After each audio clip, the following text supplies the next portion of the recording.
ထုံးတော်နန္ဒလိုက်စုကံတော်နန္ဒဉာဏ်တော်အနန္ဒပြည့်စုံတော်မူသော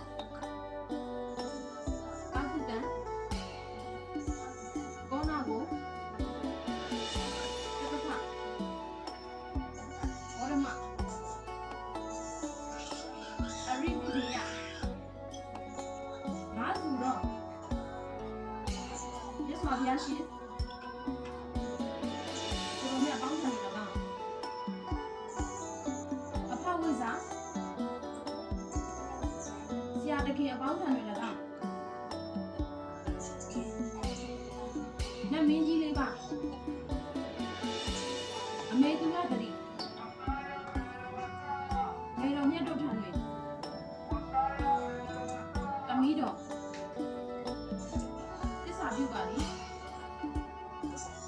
တမီးတော်ဤခန္ဓာကိုယ်တွင်တည်ရဖြစ်စေ